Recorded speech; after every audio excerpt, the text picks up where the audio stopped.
There were a lot of cameras on the platform in front of the rostrum where the politicians were in '52.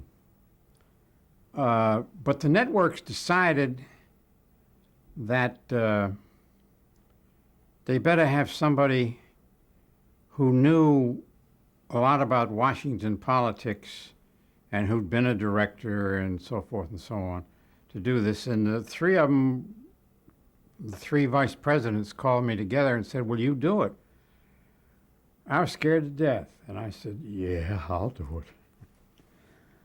I remember it was in '52, it was in Chicago. And I walked, you know the Palmer House in Chicago?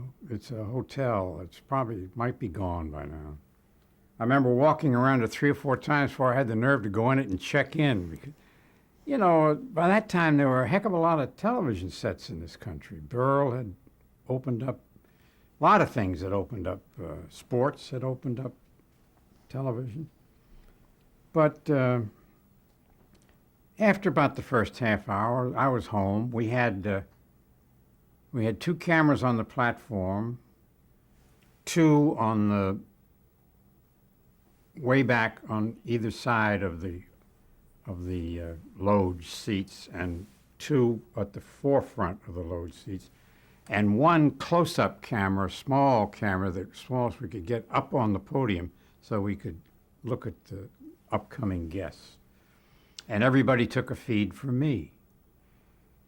And I went to the 3 vice presidents and I said, look. Three vice presidents to each network? 1 at each network. Yeah. So ABC, NBC, CBS. Tommy Villada was ABC, Billy McAndrew was NBC, and a guy named Sig Mickelson, of whom I was very fond, was vice president of ABC. And Dumont wasn't in the picture at that point? No, it didn't do much at the conventions. By that time, Dumont was beginning to fade. Financially, it was, I don't know when, you'd have to look that up if I'm wrong, but I don't remember them being at the '52 convention. I could be wrong, but I don't remember them dealing with them at all. But the cameras were, and of course, again, they ran too long, but it was the first time we did a coherent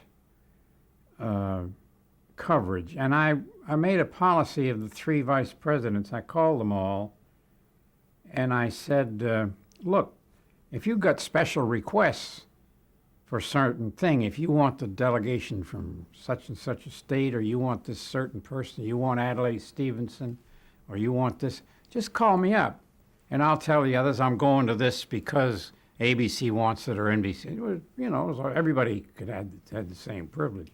It worked out fine. After the first day, I was very comfortable. But I made a deal with them. If they didn't like what I did the first day, kick me out. But if they did like it, don't bother me. And they were decent guys. They bought that.